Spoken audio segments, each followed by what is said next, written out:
Hello, everybody. We are live, and I am congested. Was at a wedding this weekend for my niece up in Sudbury, and while there, I managed to get a cold. So hopefully you can hear me okay.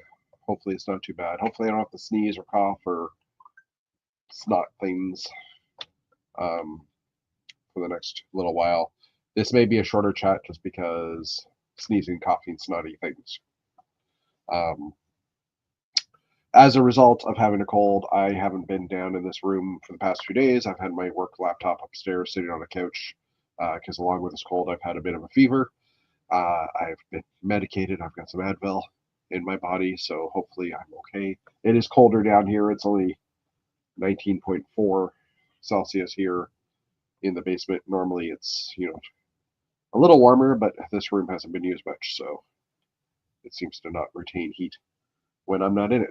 Anyway, so hello, welcome. No one is watching as of yet, according to the magical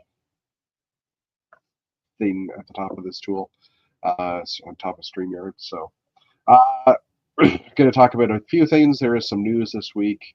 Brickshelf has been saved. I don't even think we mentioned that Brickshelf was in threat of being lost. I can't remember if we did or not. So, the return of Fabuland, maybe. Lego is hinting at some things that are Fabuland related. I'm going to cough for a moment. So, Fabuland could be coming back, which is kind of funny because I just started collecting figures, and now some form of Fabuland might be coming back, and we'll talk about that as well. We've been dumped on with snow here over the weekend. As I mentioned, I went to Sudbury. I was supposed to come back on Sunday, which was during the second snowstorm in 3 days. And I decided to not come home that day. I decided to stay in Sudbury till Monday, which was a good choice because even Monday the roads were pretty, well, for the most part they were okay, but the last little part going into the Barrie area was pretty crazy. There was some squalls off the lake on Monday, and driving became dangerous. Let's just put it that way. Survived. Everything's good. But yeah, we came home to knee-high snow. Yeah, knee-high snow, I would say, on my sidewalk. And that's because of the amount we got, and then there was a lot of blowing. So I had a lot of cleaning to do, and I was sick and all that stuff. So yeah, I ended up spending an extra day in Sudbury and not having much to do. And then traveling back on Monday into some weather. Hey Matt, welcome. Hello. Hence, this is the reason I wasn't on Ogre Bricks on Monday, because hey, I'm still congested. Still, you sound congested. Yeah, my nose is completely stuffed right now. So I have a special hat for you guys today. It's called Snow Day. Yeah. I saw all the comments in the Canadian Brick Builders chat about how much snow everybody's getting. I know at this point in the winter is when you're really getting tired of it. So I just had a failed cough attempt or a failed sneeze attempt. Yeah, I've been taking pictures of my backyard over the past few weeks. Let me just pull the random pictures up of those, but just of my shed and the snow accumulation that has happened in my shed over the past few weeks. Let me just move these into a folder because I don't need to show wedding photos. So, but yeah. So, sorry, my brain is completely scattered as well, which does not help. But it's fine. Are you? I mean, your voice sounds bad, but are you also like not sleeping well? Are you congested and that kind of stuff at night, or? Once I have I have the CPAP mask, and once I have that in and I lay a certain way after I've blown my nose a few times to clear my sinuses. Then it tends to clear up a bit. Okay. Like as soon as the mask is blowing in my face, basically, it's good. You know what I mean? Like it's everything's better, I guess you could say. Hold on, I'm trying to figure out now how to. Oh, there it is, the check mark. That makes sense. Let's throw that over here. Okay. So yeah, once I've been laying down for a while, like, and I lay on my side, then my sinuses kind of free up a bit, and I'm able to breathe in and out. But it took about 20 or 30 minutes last night, to get into that position. And I don't know. Today I'm more congested, so it might be worse. We'll have to see. But have you been taking Dayquil, NyQuil? I find that really helps me a lot. But cough syrup and Advil, because I've had a flu, or I've had a slight fever as well. Okay. I don't have the Dayquil or the NyQuil, but hello, Jeff. Welcome. Sorry. Again, congested. I'm gonna blow my nose for 2 seconds.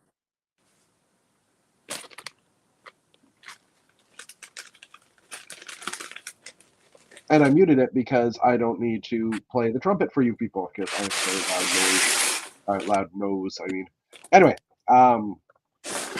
So this picture is I wonder where you got those from. Jeff hooked me up with these when I went up to Bricks in the Six, and they're definitely useful. I'm putting away my light gray. Yeah, I was going to say imported from the States into Canada, then exported from Canada back into the States, probably.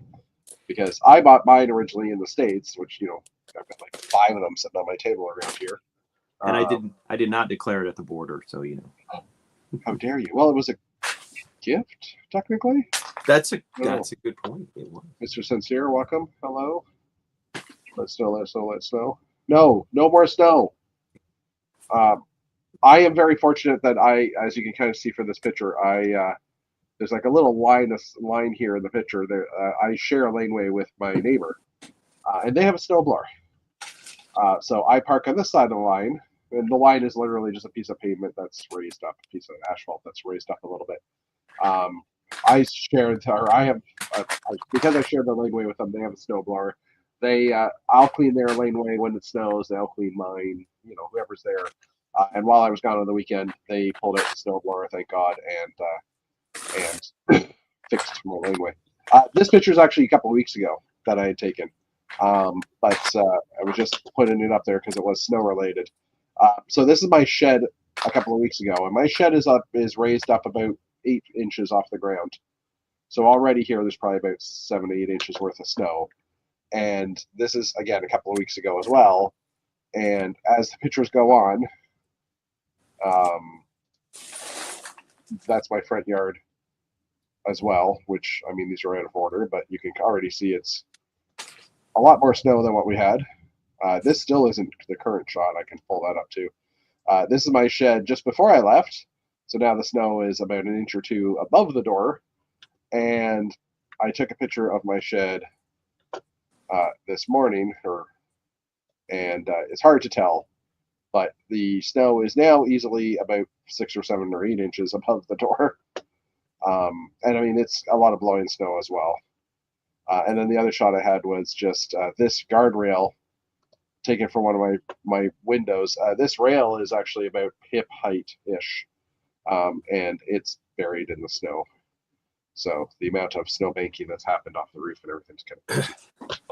Well, and I just want to tell you that you came to Atlanta at the right time, because after this show, I have to go out and put a tarp over my flower bed, because we're supposed to have low 20s temps, which is bad for plants that have already broken through the surface, and I don't want my flowers to die. So I'm going to go over and cover them up. The next 2 or 3 nights, we're going to be definitely below the freezing point, and that is I'm glad that when you came down, we were able to treat you with some nice warm weather, but we do not have that currently. It was unconditionally warm too. Yes, it was. Right? Yeah, because like for us, it was almost summer weather. It was like mid 20s, well, low 20s, 23, 22. It was unseasonable, but we joke in the South about we get fake spring. Well, you happen to come during fake spring, so yeah. um, And yes, cold inside. but my plants did not get the memo. They started breaking through the surface, and I don't want them all to die. So live camera or live shot of my front yard. There's still snow on my sidewalk. There's probably an inch or two of snow on my sidewalk, but it's packed down. And I dug, and with a cold, I dug this, and it took me 10, 15 minutes to get through. It was not fun. But I did it, and I guess I'm playing up the cold bit. But yeah, it was a little crazy. So if only your neighbor watched Canadian, they ran over and like waved in the camera. That would be really fun. That'd be weird. But yeah, I mean, I thank God for them because they took care of my laneway while I was gone. And if I had to shovel that snow, there's like no room for snow. Like my snowbanks are already like almost over my head. And we have a few days with no snow, but I see later on next week we're going to probably get some more. And yes, that's long term, but God hope not. So I regularly listen to a podcast of Detroit Red Wings, and they were commenting about how they got snow over the Detroit area, and the guy whose house they get together to record it at, he had already gone out and shoveled once that day, and his snow gear was all wet in the house. And so the other guy shows up and he's like, your driveway's a mess. He's like, why haven't you shoveled it out? And he goes, well, I already shoveled it and everything got wet. So he's like, okay, fine, I'm going to go shovel it out. So when the third person arrives, he can actually pull in and not get stuck. And he said he got it all cleared out. And then of course he's still standing out there, and the snow plow comes by and then throws all that stuff back in the driveway. Yeah. He was like, oh. Yeah, I don't even know how. If I was here on the weekend, and I was shoveling that, like I'd be out every hour trying to keep on top of it. But I mean, I literally, when I came home, I still had to clear a path from where my car is to my back door, because that's where my garbage bins, recycling bins are all. And Tuesday morning was my recycling day, so I had to get that stuff out because I've been gone for the past couple of Tuesdays. So I had a backlog, so I had to get it out, and it took a while. Like the snow, like usually the snow is fluffy and it's not too bad. This was very dense snow. It wasn't wet; it was just heavy, dense snow. So I've got one of those sled type shovels. I don't know if you guys know what I mean. They're a beautiful tool. They are great. I am pulling up pictures as we speak. Canadian Tire, shovel,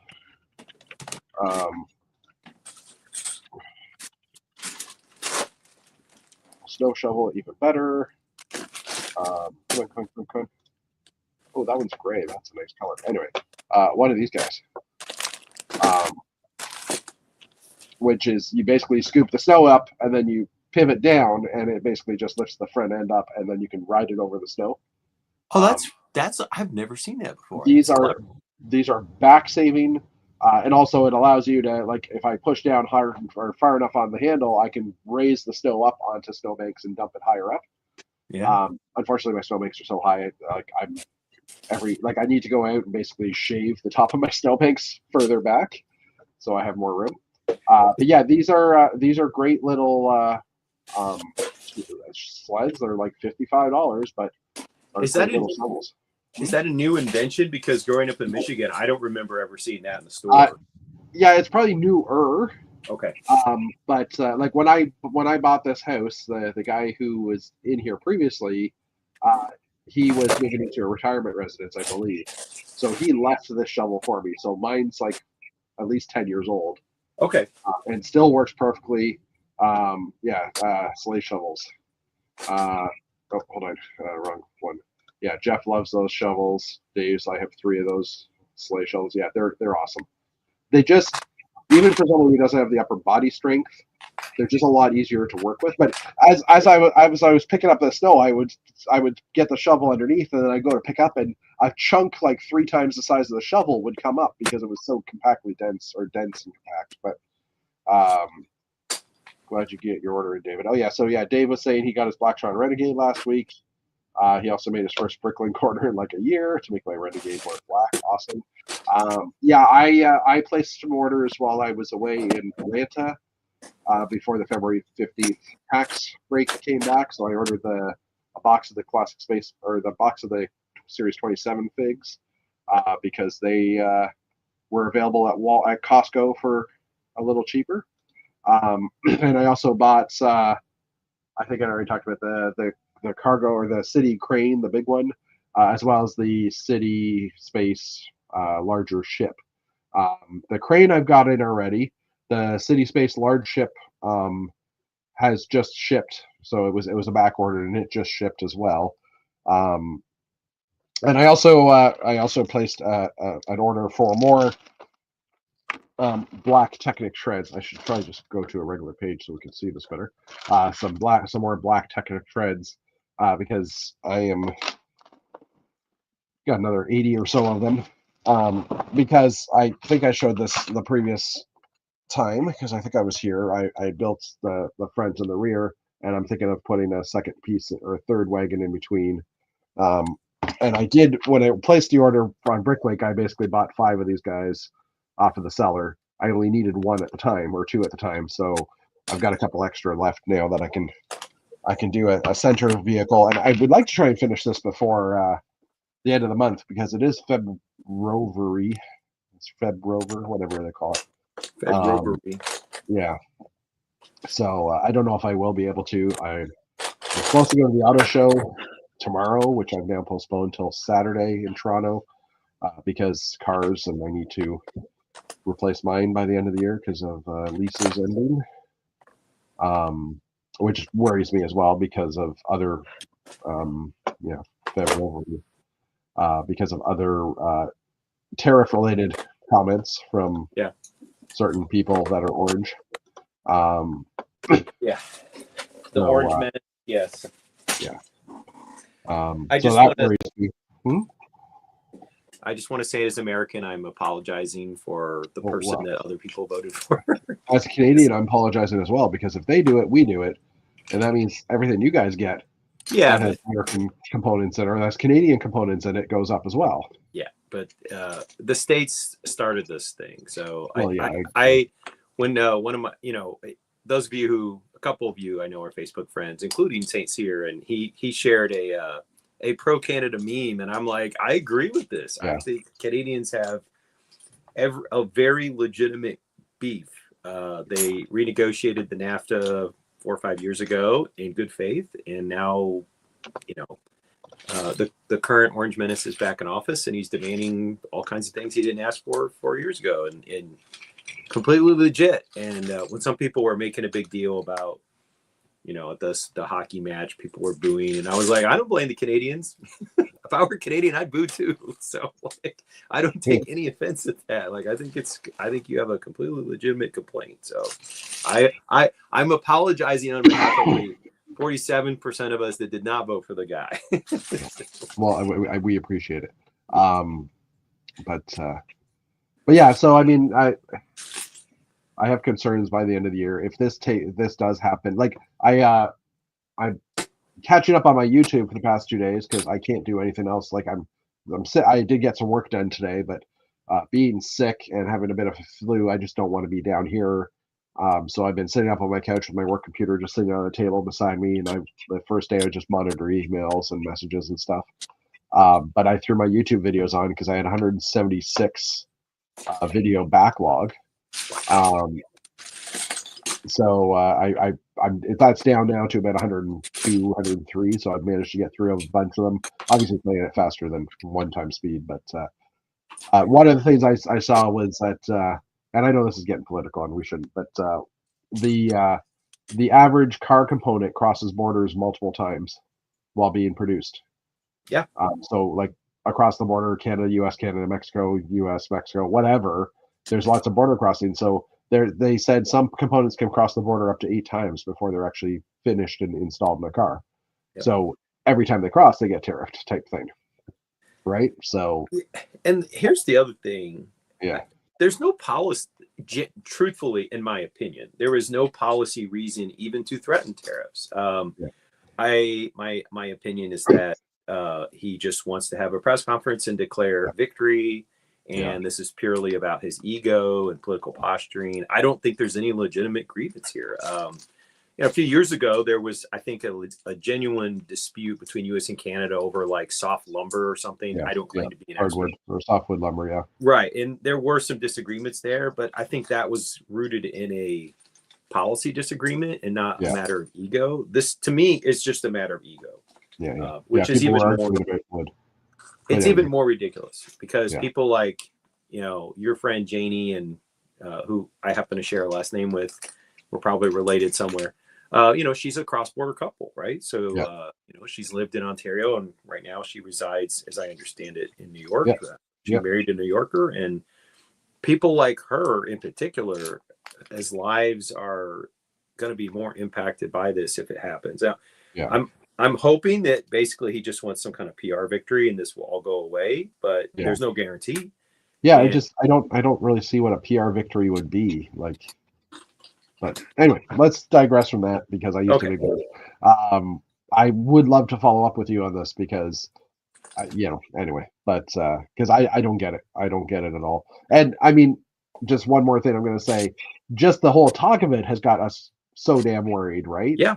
That it's like, well, that's going to raise the cost of everything and people are already struggling and all that stuff. So, you have to take it, even if it's just a show thing for him, which I'm hoping that's the case. You still have to plan as though it's really going to happen. And exactly. Already, Canadians are having to make choices about, like anything that's imported from the U.S. You have to make decisions about what are you going to do. And so, even if this is a whole lot of nothing, which I'm hoping it is a whole lot of nothing, it still impacts your decision making for you as a person and businesses, and it's very upsetting to me personally.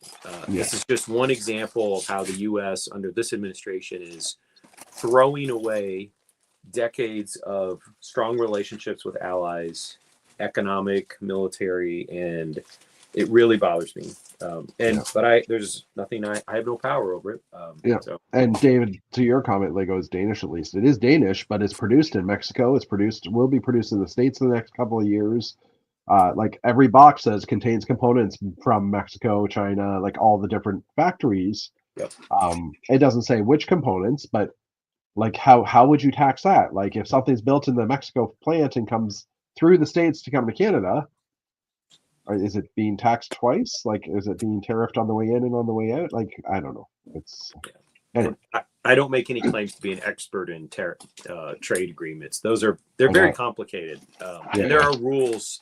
There are rules and formulas, as I understand it, where they do figure out some of this stuff, but it's very technical. Negotiating trade agreements is much more complicated than negotiating other kinds of agreements between countries. So, again, my apologies as an American to all of you Canadians for being inconvenienced. Hopefully, it's just inconvenienced by all of this. I mean, we could go on for a while, but let's talk about Lego. All right, Lego. Let's talk about Lego. Let's talk about Lego now. All right, so there's been some interesting news this past week. There's been zero progress on the Lego front on my side. Matt, what have you been doing this past week as well? You've been home and sorting, I guess. And I've been putting away the light gray. As I mentioned on Old Gray Bricks, I actually bought a Lego knockoff. One of my good friends down here. I have never purchased Lego knockoff.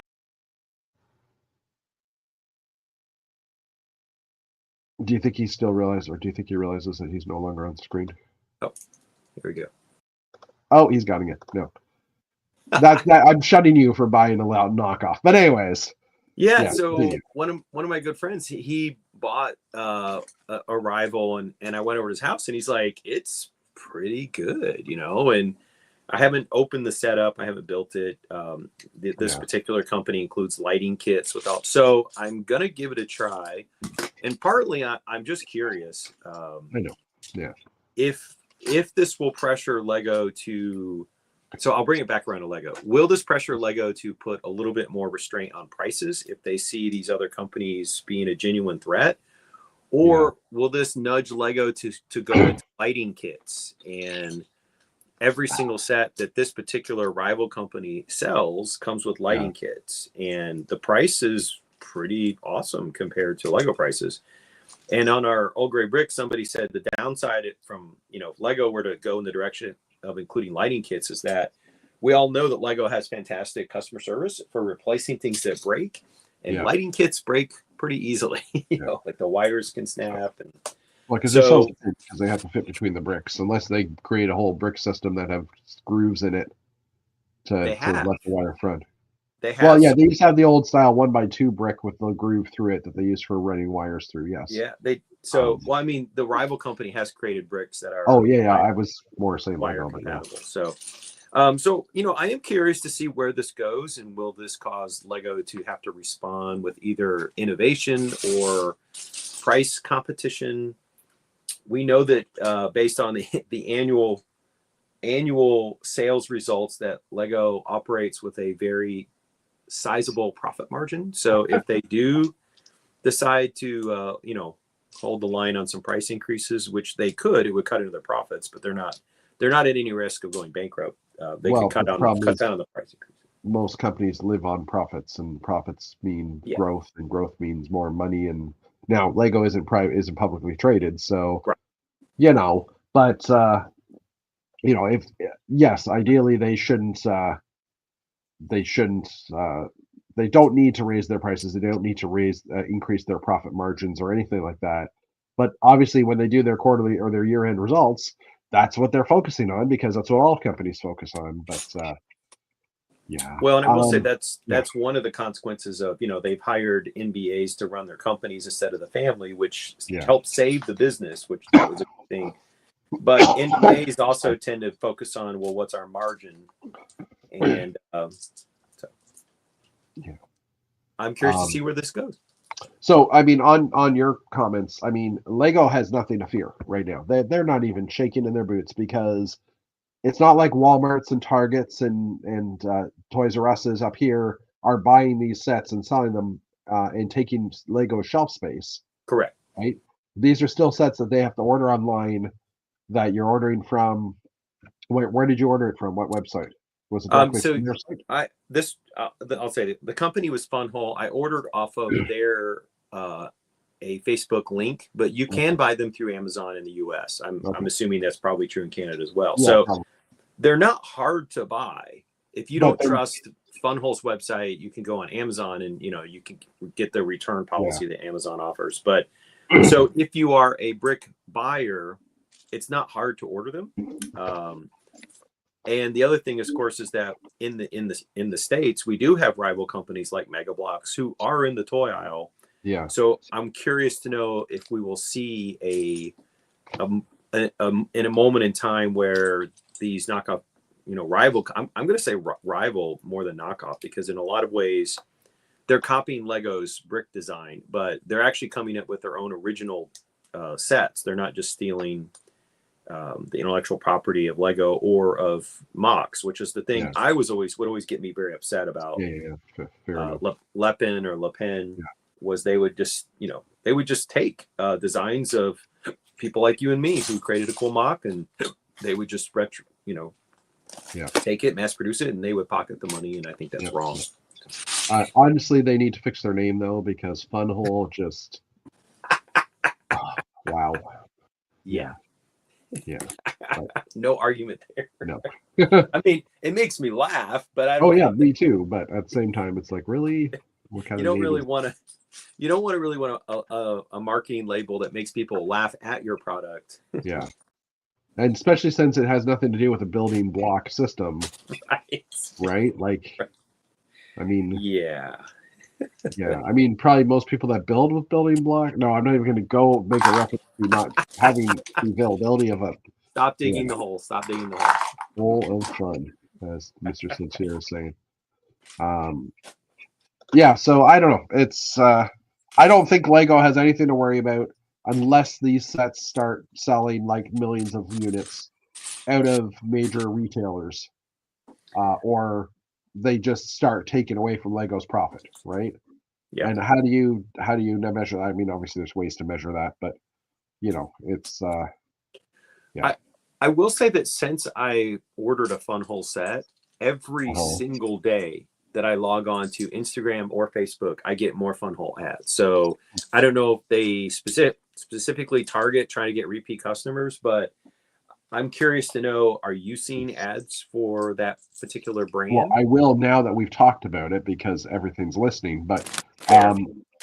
no, not normally. But yeah, you've added to your analytics basically. You clicked on Yep. something, so they're just now feeding you that information, right? So never click on something when off of Facebook like that because I ordered years ago. I saw a cool puzzle Yeah. that was a kaleidoscope or something, and it was round. It was a round puzzle, and I was like, "Oh, that's cool." So I clicked on it. I ordered it. I never saw it. I was like $20. So I was just like, yeah, whatever. I didn't care because this was like COVID times. And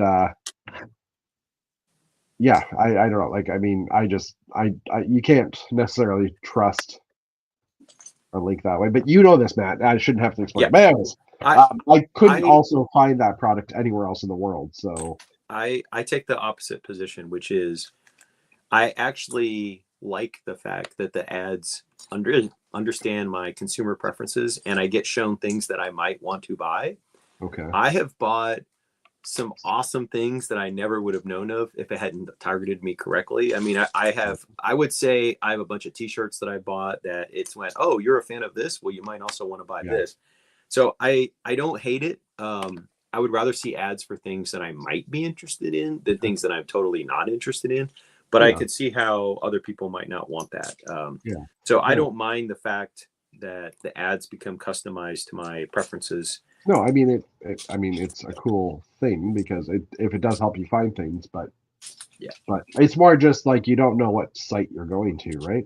that's fair. And I Yeah, have gotten burned once or twice. One reason when I order something that might be coming direct from China, I almost always use my PayPal because yeah, PayPal tends to be very consumer friendly. And if you yeah, complain, I did yes, order this thing that was supposed to be a little like robot that was shaped like a desktop lamp. And when it yeah, arrived, it looked nothing like the pictures. yeah, And yeah, I filed a complaint, and PayPal refunded me every dime that I yeah, spent. And so I try to use PayPal because it will refund you. It's an yeah, independent check on these yeah. companies. Unfortunately, Once as a Bricklink seller, it does kind of kick you in the butt as well because it does. I've had a few items. Like I had a guy that I'm pretty sure on his Bricklink order, uh, the address that was there was the address I sent it to, Okay. and um, and when he was able to track it and said the address you sent this to was not the right address. It was like a $30 instruction, I believe. No, it was those Princess Peach characters, 6 of them, so $120 worth of the Mario Princess Peaches Okay. that I had. I had 6, and so uh, it got delivered, and he said, "Yeah, where it's delivered is not my house." And when I pulled up the order again, the address was different on Bricklink. So I don't know if somehow I accidentally put the wrong address in, or I entered the address in Arcana Post software and it somehow pulled up the wrong address. I have no idea how it happened. But I realized there's nothing I can do, so I refunded them the full money, and I Yep. lost out on those Yep. $120 worth of things plus the shipping, right? Because there's nothing I can do to prove that because I don't have. So now what I'm doing is I'm taking a copy of every time I have an order. I mean, my store's still closed because I'm not feeling well, but every time I have an order now, I'm screen capturing the order, like I'm printing it and then PDFing the order so that I have that there. And I need to check the Bricklink or the PayPal address to make sure it's right? Yep. But I actually had another one from Amazon or from Australia that never got delivered. It was Okay. sent, and the guy never received it. And again, it's all they have to do. All they have to do is say, "Well, I didn't receive it." If like when we shipping things to Australia, it's like $20 to ship something as airmail with no Yep. tracking. It's $50 to ship it with tracking, right? it's just not worth it. And No, I it's know not. if I quote the person $50 for shipping, they're not going to get it. So I take that risk. But I mean, that was like a $30 instruction that I sent out, and the guy says, "Yeah, I never got it," and I'm like, we waited for like an extra 15 days just to make sure, and he said I never got it, and it was a Bricklink seller or a Bricklink buyer that had a feedback of 1, which I think was my feedback, so it was a brand new person. All right. So what am I going to do? And I'd already given feedback because I don't wait till they get their product to give them feedback, because as soon as I ship it out, then my interaction with you is mostly done, right? Yep. So yeah, get off my virtual lawn. Yeah, anyway. I don't know. I think St. Cyr might be funnier when he just lurks in the comments. Well, yeah. I mean, he's funny looking on screen, but I mean, just because I miss you, Mr. Sincere. By the way, we have helicopter news, so you better stay tuned. Helicopter. Yeah, and we'll use that as a tie-in to just jump into the news. Let's segue. Segue. No, tie-in. I like tie-in better. So give me a break. Okay. Anyways, yeah, let's get into the news. There's a few Lego ideas articles this week, of course, and of course they're Christmas themed. Well, at least one of them is the Griswold family home, which I thought we already had one of these. This is by City Slicker. It's built on the Griswold house from National Lampoon's Vacation. It also has a family RV as well. And like I said, I feel like we've already seen this as a Lego Ideas set, and I'm looking through the list. There was an Lampoon set, but I don't think it was exactly. No. Oh yeah, Lampoon's right here. National Lampoon's Christmas Vacation, which is a different version of the house. So yeah, it's almost identical. I stand corrected. They are different. It's pretty similar though. It's the house. Yeah, but I mean, we're basically like, this guy has basically shot himself in the foot, or not necessarily shot himself in the foot, but you know what I mean. Like, there's no, it's not going to get chosen if they've already got 2 different ones, I would think.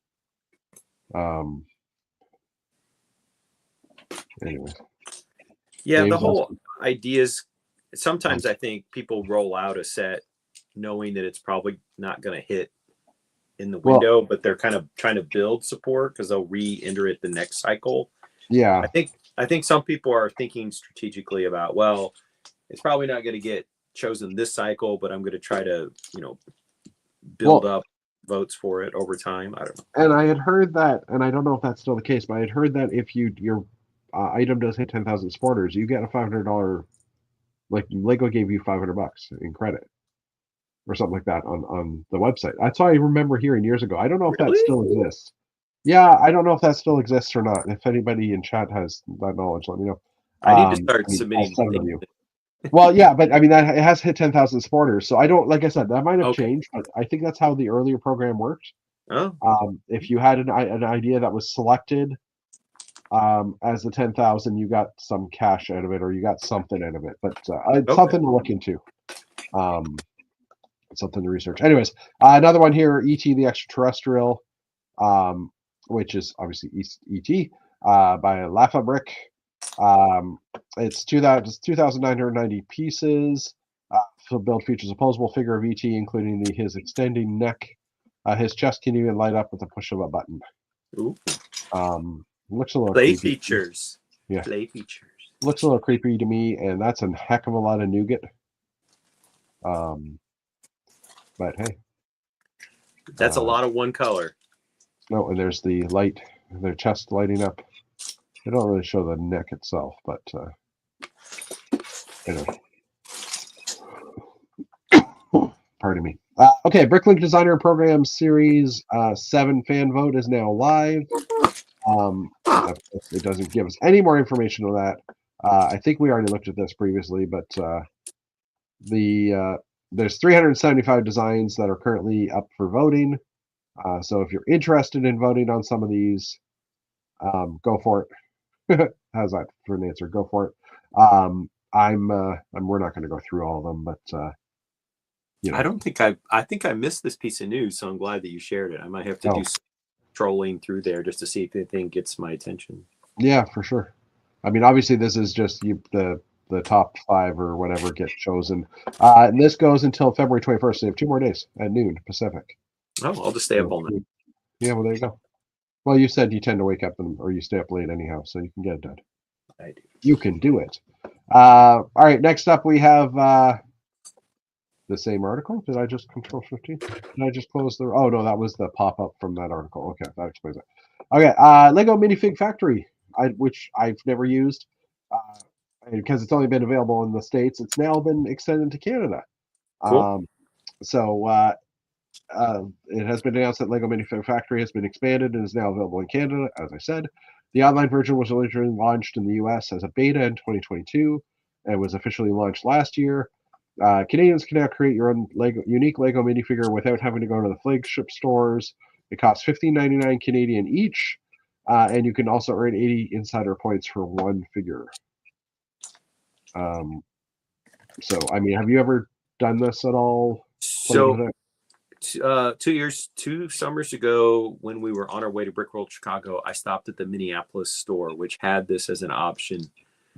I did not That is do it. not in the trip from Chicago to Alabama. I know you got No, Orlando. but we cut across Yeah. northern Michigan and went to Duluth, Minnesota, and so we did this whole Upper Great Lakes journey Yeah, I remember before that. we went there. So I actually stopped. I went to Minneapolis, St. Paul by driving south from Duluth. Yeah. so, Okay. so I could practically see Canada. Almost. I was that far north compared to where I normally live, and my issue was just that it's pretty pricey. Not that I don't spend a ton of money on Lego as it is, but you also had to wait. So you had to like go through and generate the image and then wait for it to be printed up. Yeah. And my window to get back in the car was just too tight, and so I did not do it. So I had the opportunity once to do it, and I did not. Maybe someday. I think I was in another store, like maybe Charlotte, Virginia. I think that store might have had it. So one of these days, I might do it, but it would be helpful if I had. You can go through and look at the choices for like the torso printing. It takes time just to see like what all the options are.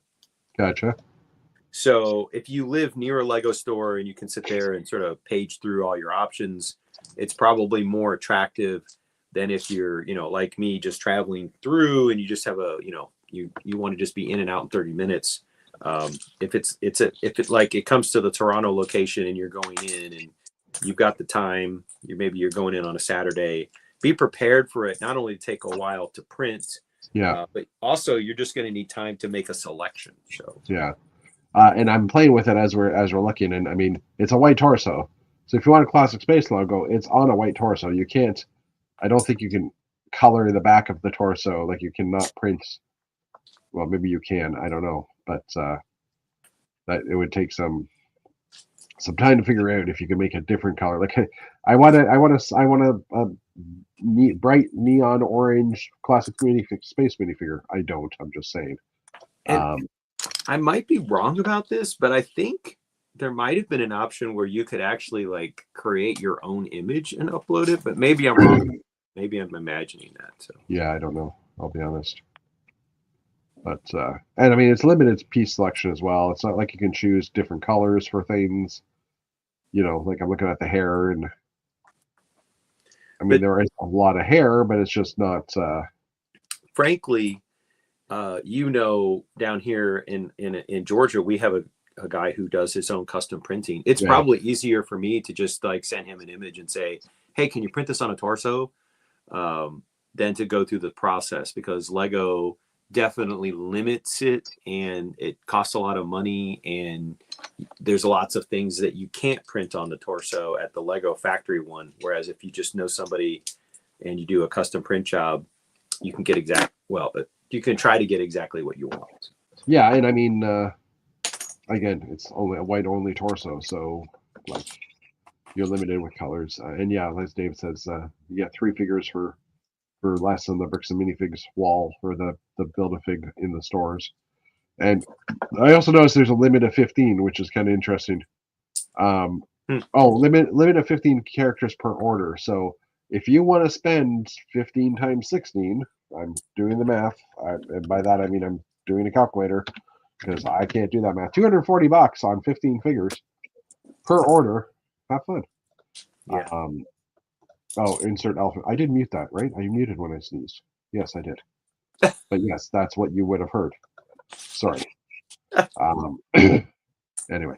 All right, next up. I'm just closing this. Lego has a Make It Take event that's been announced to build a Formula One steering wheel, which has a bunch of tiles that we've probably got lots of anyhow. I did mute. Okay, good.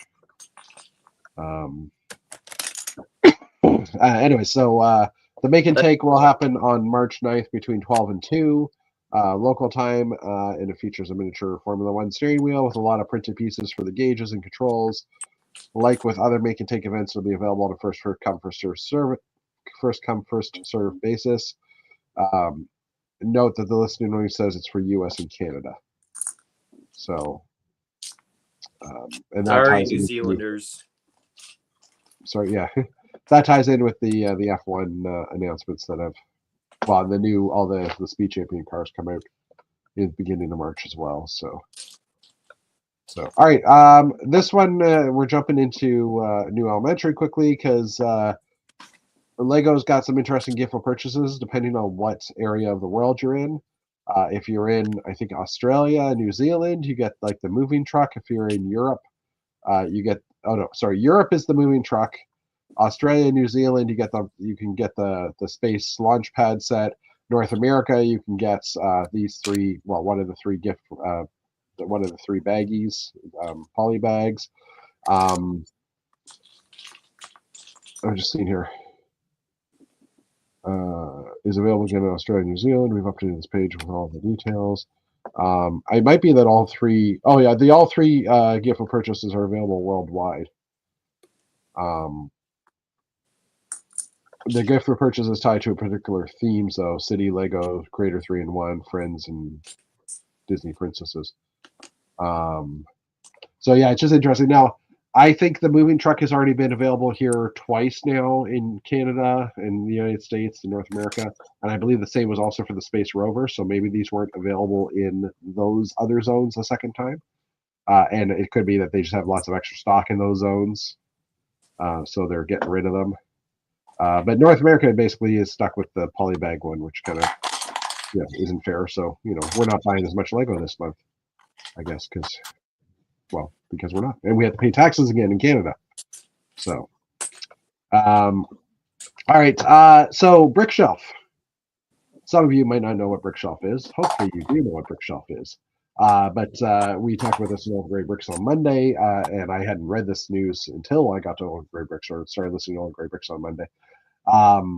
The Wall of History, which is a site that owns some of the Bionicle related stuff, is acquiring the Brickshelf site.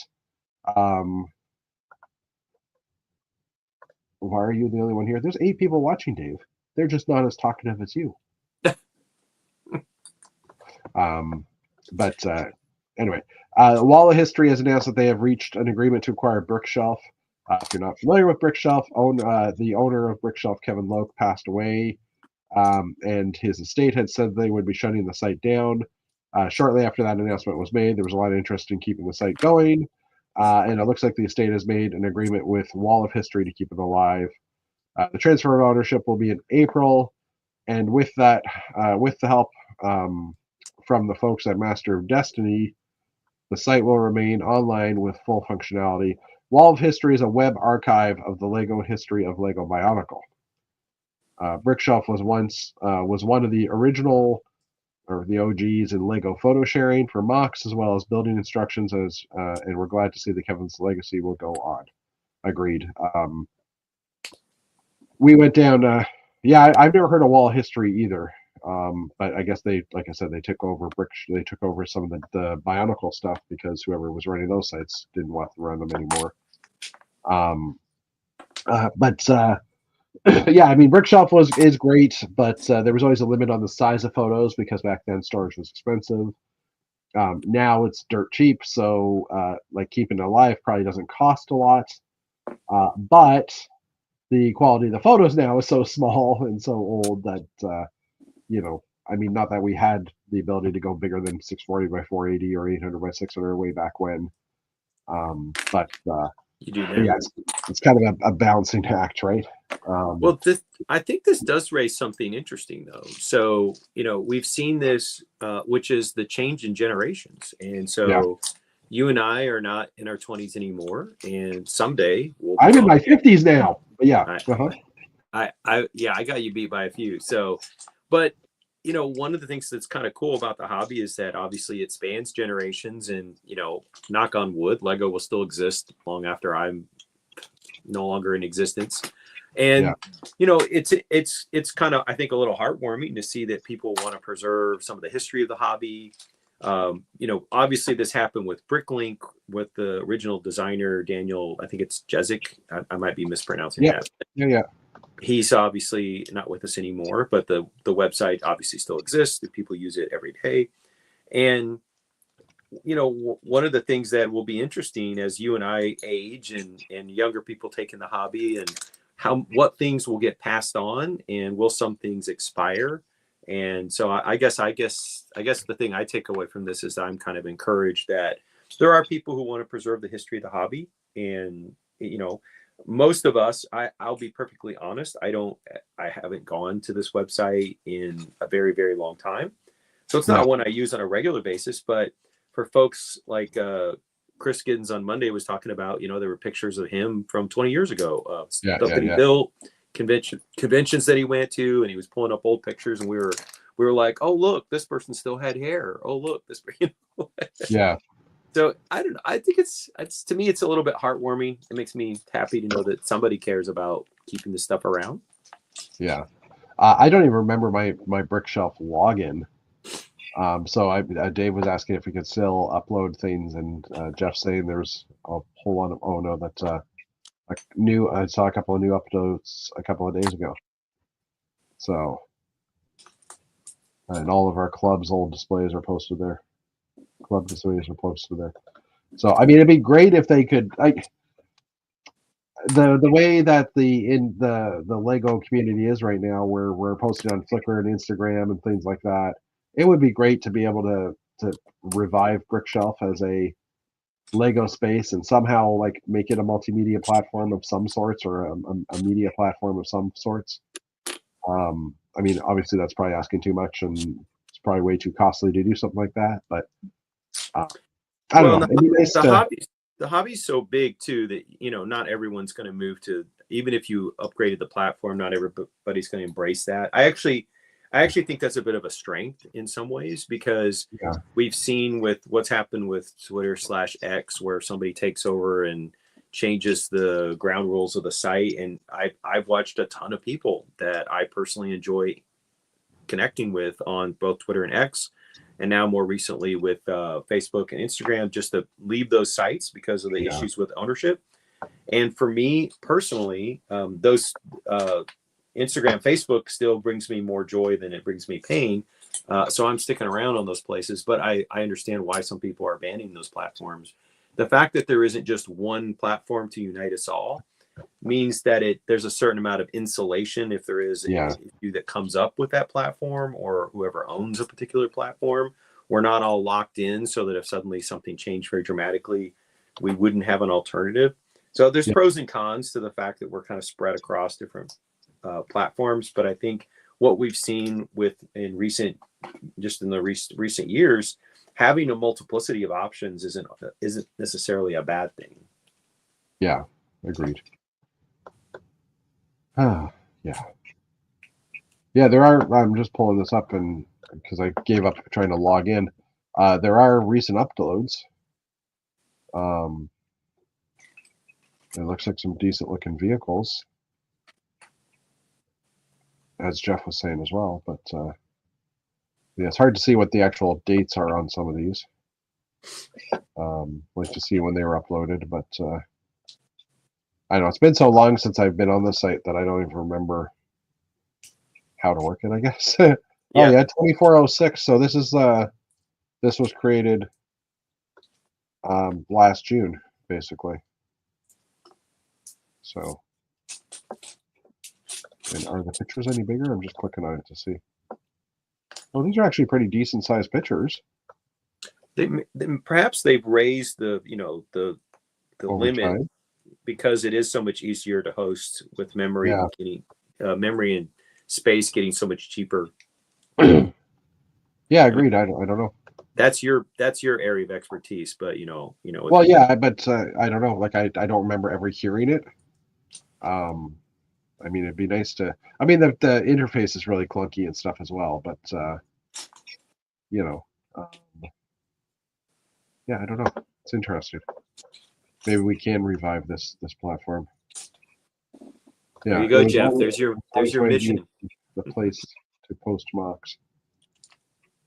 Yeah, and unfortunately, there's no way to like forgot my password type functionality on here. So, Ooh. um, We kind of take that for granted these days that every yeah. website lets you go back in and restore. Yeah, exactly. So I don't know. Maybe it's time to create a new account and do it again. But anyways, it's something to play with. VW 2.0. Well, VW Bricks. I mean, my old account was JV Winden, so Oh, okay. I can easily do like a VW Bricks account or something like that. Please don't anybody create it because I'm not like that. I'm gonna run out and squat on that domain. Sign up. Oh, can't sign up. You can't create new accounts. Oh, so it's just an archive. Well, but you should be able to log in if you can remember your passwords. Wow, that's so long ago. I don't even know if I would even have that. Anyway, okay, let's continue on with the news. Lego House. Okay, so Lego is teasing their next Lego House set, and it's going to be announced on March 1st. So they've been posting some teaser pictures, and like here we're having contents of bag 11 and 13. Ooh, bag 11. That's my So favorite. it'll be it'll be a fairly large set since there are at least 13 bags. And this contains a variety of yellow and green parts. And there was only a few tickets left for the event that they were posting on the Friday, Saturday type thing. So I guess there's two different reveal events. I don't know how that's going to work. But people have been trying to figure out what it is. And in collaboration with that, they've also then posted another hint the other day, which was a video of one of the designers. What's his name again? I'm just trying. Oh, Stuart Harris, doing a story time, and all the people that are listening to the story are snuggling up. And as he pulls out the book, it's got. I think this is Jason Allman's design of the book. I think. Well, that's the pop-up book set with a different cover, which was created by Jason Allman. Okay. So who you met, he was right across the hall from you at Bricks and the Six. He's True Designs or True JK Brickworks. Sorry. Okay, I know that name. I didn't realize he created that pop-up. Yeah, he was co-creating on that one. He's done a few of them. So, but anyways, on the book cover itself, it has this shape, which is reminiscent of a Fabuland tree. Oh. So, and in conjunction with that, the Lego House has just added a new Fabuland display to the Lego House itself. So they refurbished, I guess, sorry, I'll just read this out. Lego House in Billund, Denmark has reopened for 2025. I went to see what's new. Who better to show me there than Stuart Harris, who's the master builder at the Lego House. He and the team there have been busy refreshing exhibits and playing experience throughout January, including a takeover at Lego House by Lego Botanical Theme, which I will show you in my second article. So that article hasn't released yet. But today I'm exclusively revealing the new Lego Fabuland display. It's situated in the History Collection, the official Lego museum in the basement. Read on to join me in the Happy Fut place. So there's a large room. History Collection features iconic sets from throughout time or throughout the Lego history.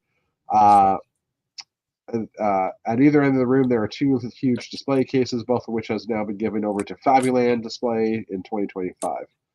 So there's a video here you can watch that basically just highlights some of the sets and such. I didn't realize there was a green non-printed base plate. Well, maybe there's a print on it for that sticker or whatever that is, but I never realized that piece existed.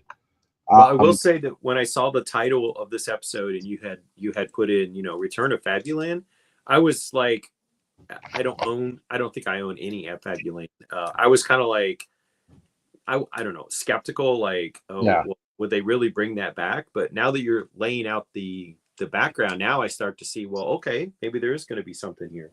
Yeah. So I mean, this whole museum area is showing you like the molds, some of the parts they created, all the animal heads and stuff. Um, the actual some of the older molds as well. And if you watch the video, it scrolls through, and I saw the one Fabuland set I had, which was awesome to see. Um, Now, which as I yeah, recall, it was only for sale in Europe. So did you get a it set was from? it was for sale in North America. Okay, Just very like it might have been it more in Canada than in the States. all right, But I'm just playing the video here. I'm kind of playing it off screen here. Oh, there it is, right there, because I've right met. there. There's an There's my American set. that goes to conventions and she does a layout with Fabuland stuff, and I Yeah. forget her name. But I know in talking to her that she definitely had to order a lot of stuff from European Bricklink stores to Well, get all that she yeah. wanted. There's definitely more of it in Europe by a long shot. And I mean, at Atlanta BrickCon, I was mentioning last week that I bought a bunch of Fabuland characters because one of the guys had come over from Germany and he brought a backpack full of Fabuland characters and they were selling them for $5 a pop. So I bought like 7 or 8 of them because hey, why not? No But yeah, shit. the only set I had was the little bulldog in the mail bin. I have that set. Well, I have the bulldog over here. But that was my one set, 1981. But I will hopefully be there this year. I still haven't actually started planning for it. But I will enjoy touring that little exhibit. Let's put it that way. Cool. And I'll be interested to see March 1st what the actual exclusive design set is going to be. Speaking of shows in general, Bricktastic is being hosted in the UK I think it's this weekend in Manchester. Yes. Um, I know because I follow Need Mo Bricks, and he's actually on his flight over, I think, today, and he's very excited about going to that show. Yeah, this weekend in Manchester Central. Yeah, so hopefully we'll see some pictures of that this weekend.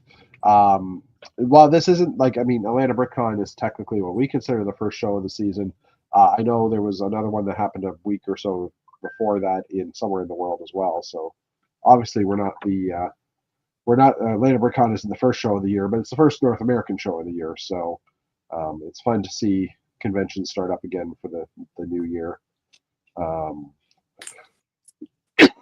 Yeah, I'm looking forward to, because I follow Need Mo Bricks on Instagram. He does a good job with photography at shows, and since I'm not going to Europe anytime soon, I'm really looking forward to seeing his what pictures he shares, just to see designers that I've never had a chance to see because I don't live in Europe and they don't come over here.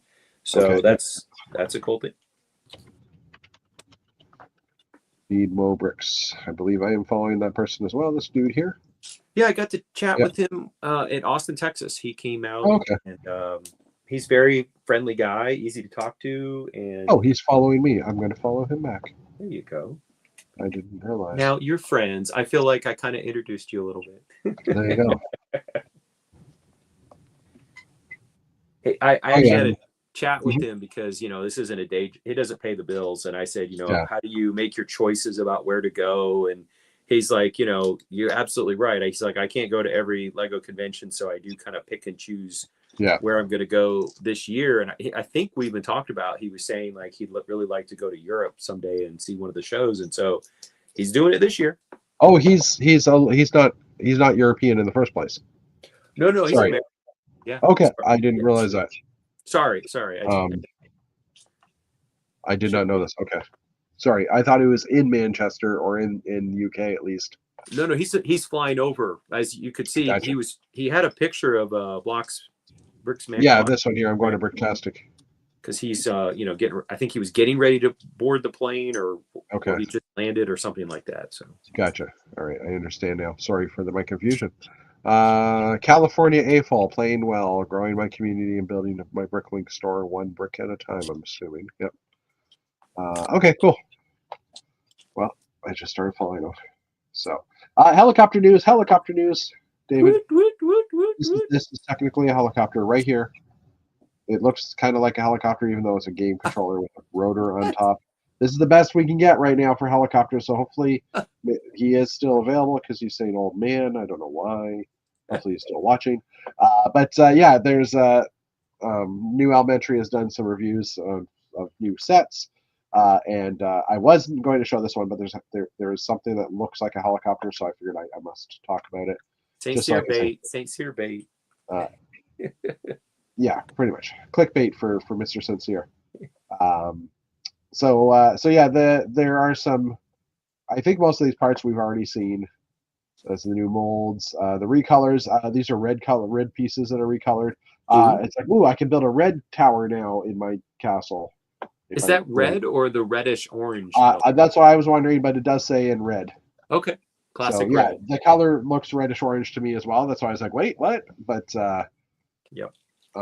It looks like fire station red. It looks a little orangey to me, but it could just be when they uploaded the image and such. Yeah. Sometimes that happens. A little saturated in the wrong way. And there are some brackets in dark azure and medium azure that are new, some parts. And then the trans neon yellow, or the neon yellow, I should say, not trans neon yellow parts are newer in this one in a new print. Some rare elements. Again, I'm just scrolling through this because of and then a sticker sheet. So I don't really care much about the set, but there was a helicopter, so I had to point it out to Mr. Sincere. There was also a review for the Lego Heart Lake City Airport, which does have some more interesting pieces in it, apparently, or especially in the trans yellow area. The arch, the new version of the arch is available in white in this set. Again, they've done a comparison of the way it fits, as well as the shorter version of the smaller arch as well. This piece I need to get a bunch of. I'm hoping they do this in a 4-long piece as well, like the original one. That would be cool. Because I've already said I'm kind of playing with a die. Ignore the fact that there's 7 pips on here, but and that piece will actually allow me to finish it. But the 4-long ones will be so much better than that one. Well, I don't plan on building any die, but if you have a 4-long piece and you do buildings like I often build, it gives you a lot more structural stability. Yeah, I agree. Than 4 1x1s. Yep. Yeah, I agree. So yeah, there's the white arch. So like I think the 3 different styles of arches. Oh, this one is the shorter studded one. So I think every one of these arches they basically shortened by a bit. Not this one in particular, but the 1x2 and this one here, they've shortened both of those by 1 stud. So one stud or 1 plate? 1 plate. My apologies. Yeah, I was gonna say JB in here. So the recolors, some plain parts, not a big deal. Although there does look like there's a aircraft, a bright light orange 6x8 plate now available. There are some green fern pieces in regular green now, which I didn't realize those weren't available yet. I guess because they're the bigger ones. I didn't really know that. And the trans yellow brick 1x2x5 is now available in these sets. Which that could make some spacers happy. There's some printed tickets as well for passports and airline tickets, or printed tiles as well. I said tickets. I meant tiles. That's so quaint. Kids will be like, "What's that?" Because we don't have printed tickets anymore. Yeah, that's true. I think you could still. Don't they actually still have them? They still have them, but like I would say, most travelers use the app to check in. I know I did when last time I flew. I used the app, so no physical ticket. And then other interesting elements. Just kind of quickly scrolling through this. And the finished model. It looks like a fun little set. I mean, they've got a full customs area and a check-in area and waiting room and stuff. So it does look kind of like a cool little model.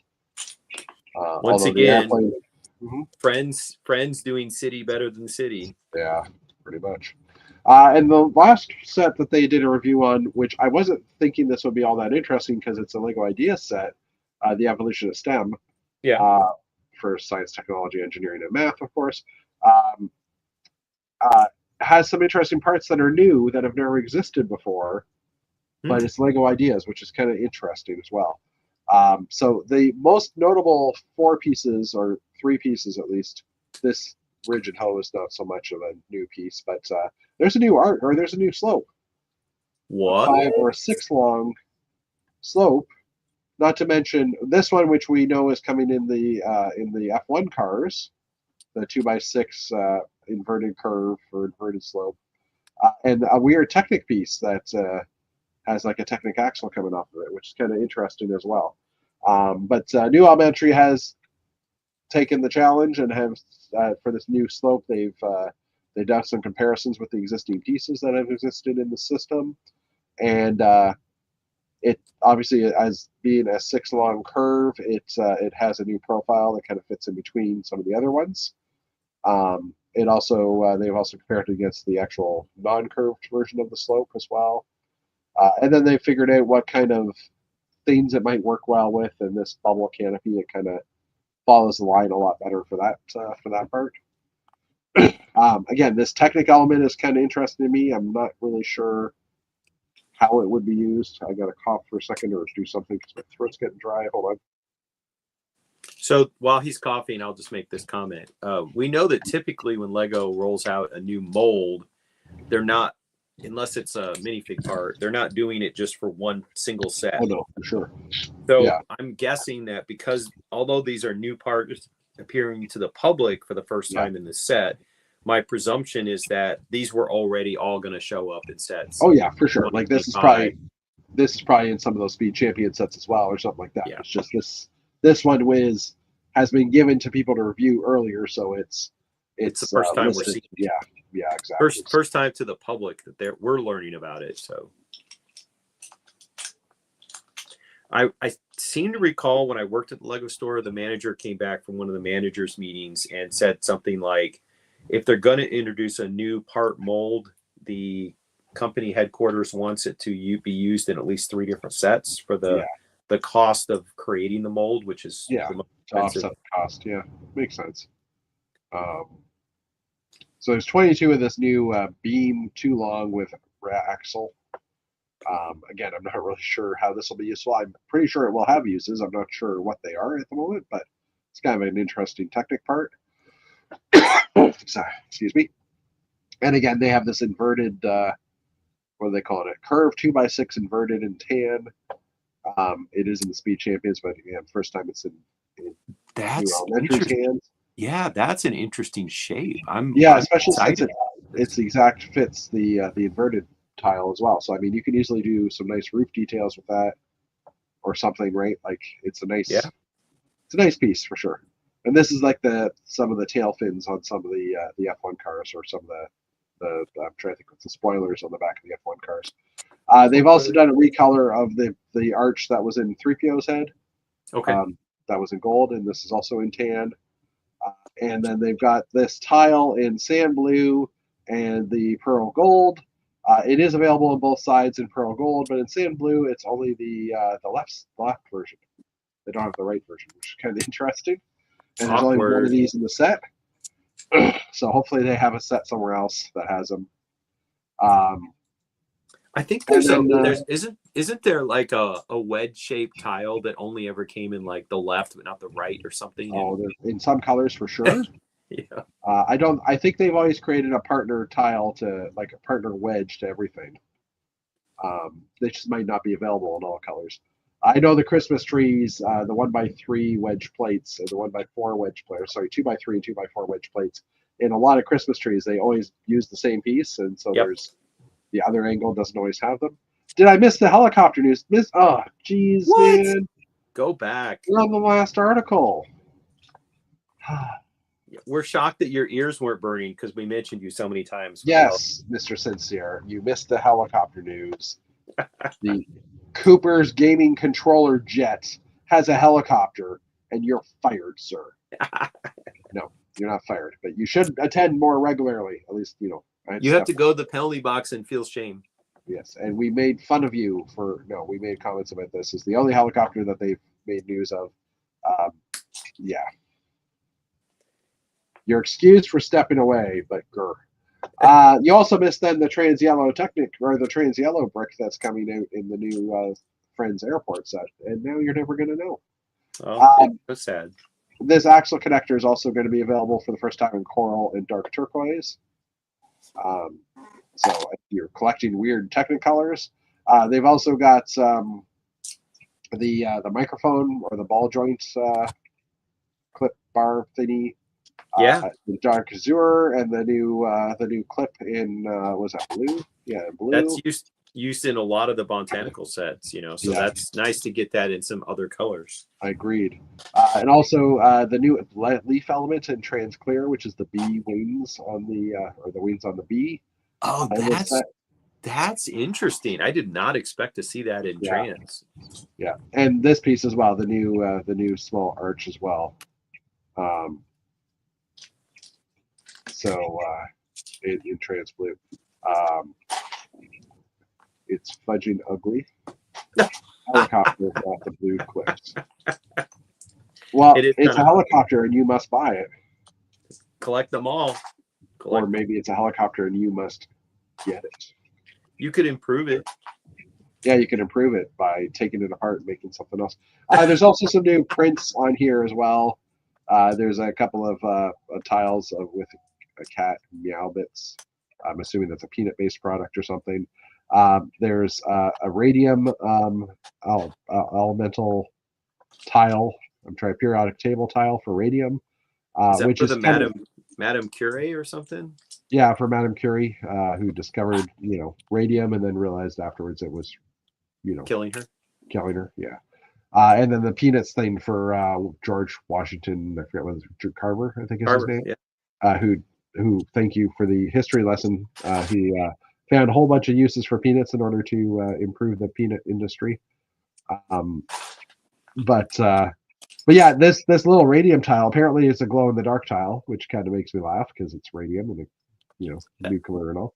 That is more than a touch. That needs to go. If you own the Homer Simpson set, you definitely need to add that to your display. Yeah. So. But doesn't it make you want to have one tile for each of the periodic elements now? I would not be shocked to see a third-party vendor complete the periodic table after this comes out, because I agree with you. I do think there's going to be people are going to get one element from the table and go, gosh, I'd like the whole thing. Yeah, for sure. So Chris Campbell, if you're listening, better start grabbing one by one white tiles and start printing them off. Although that would be a lot of work because there's at least 88 tiles. I forget how high the periodic table goes. I think it's into the hundreds now, but it would be interesting if the Lego, how Lego has stuff that's aimed at kids doing science. Like that would be a cool part for them to make, design your own periodic table or something. Although maybe that's more of a college level type of thing. Yeah. I mean, I don't know. There's some educational stuff around it, and I mean, obviously, and they're gonna have to make sure to print the tiles for adamantium and vibranium as well. And you're also going to have to make sure that you wear leaded gloves when you handle this tile, because you don't want to. Maybe, yeah, because you don't want your hands to glow. But anyways,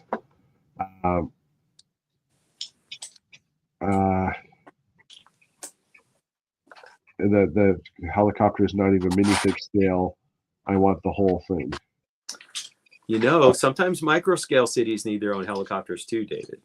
But he's like saying, I want the whole thing. I'm assuming that's the whole thing. It's TE whole thing. Dave wants the helicopter, obviously. Clearly. That's what he's telling us. Yeah.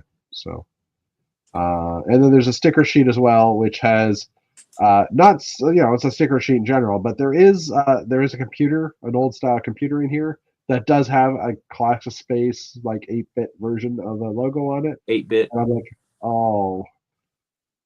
I don't want the set, but you want that at the same time, that sticker is just awesome. Some rare elements as well in this set. One of the windows from Animal Crossing. I bought that off of Bricks and Pieces. I have that window. I have that in my Lego store right now, although my Bricklink store, although it's not open right now. He wants the periodic table. The nerd in me is calling. And he wants a helicopter as well. There's no escaping it, Dave. It's yours.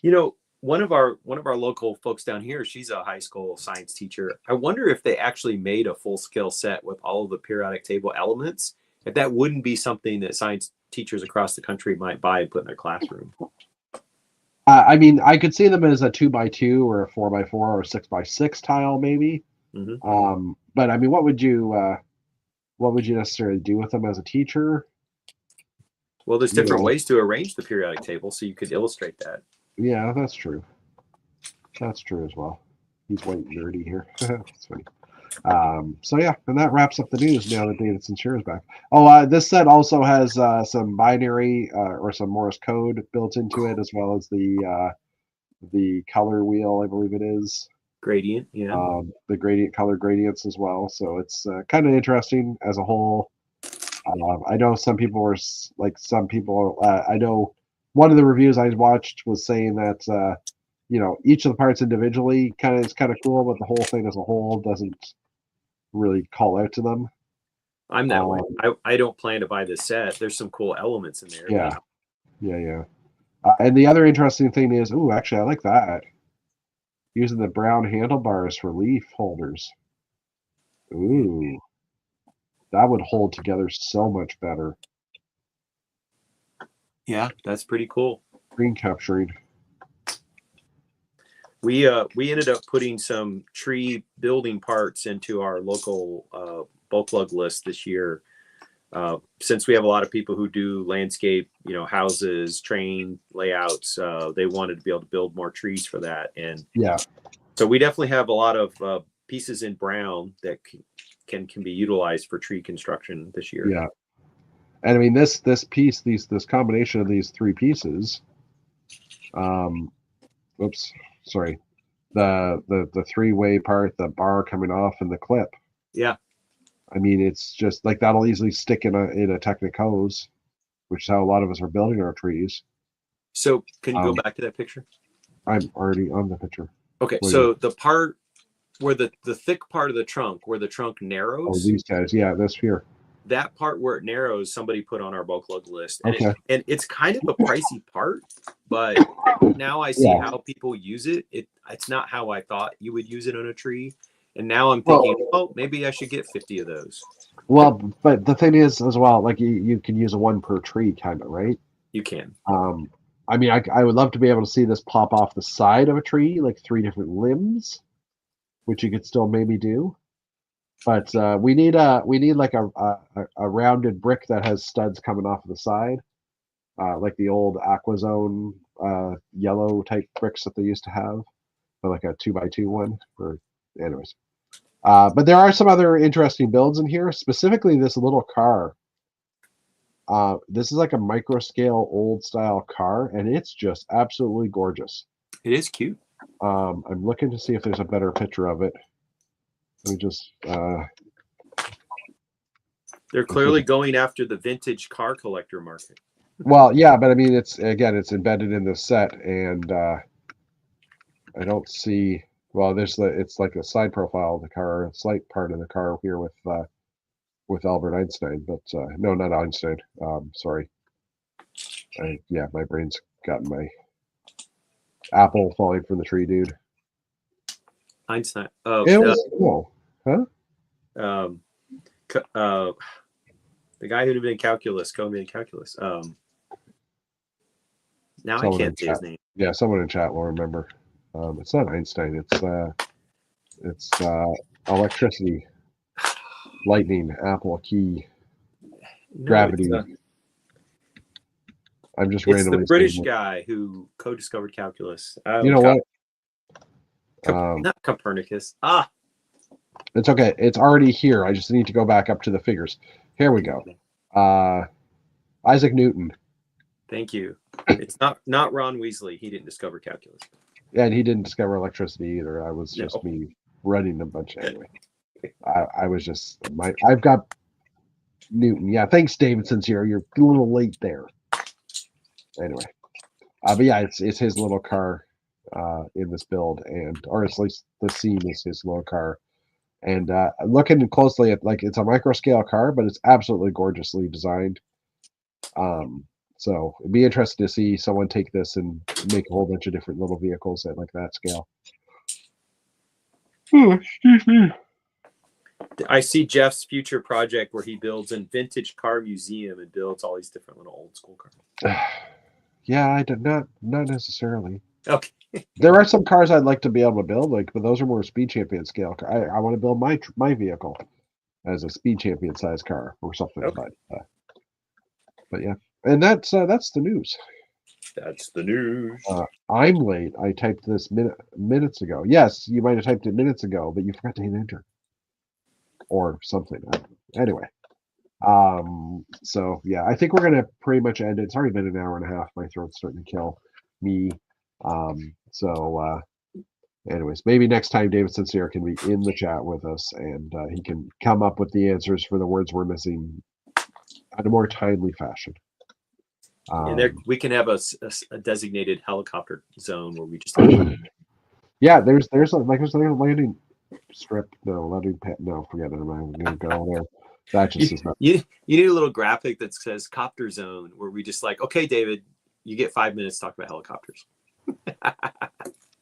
Yeah, you probably have nothing to say though because there hasn't been any legal helicopters recently. And it's been rough for the copter folks. And I'm actually also looking for any of the pit. Like I don't even have something that says helicopters in the banners or what the heck. Anyway, all right. Anyways, we're going to call it a night. Thank you everybody for coming out. We will be back next week. Hopefully I'll have built something next week, but we'll see how it goes, how things go. So anyways, have fun, and I'm hitting the button, and there's killing me softly with this cold, killing me softly with this cold. Pretty much. I'm having fun with all the new brown parts for trees, yeah. But yeah, I also saw someone said trees look nice, but they're a pain in the butt. They are. I had to rebuild almost all my trees at Atlanta BrickCon, but again, one tree in a bag makes it easy to rebuild, and it gave me a chance to sit on my butt for a few minutes and not stand up and bend over and hurt my back. So I was hitting the button. We'll see you guys next week. See ya.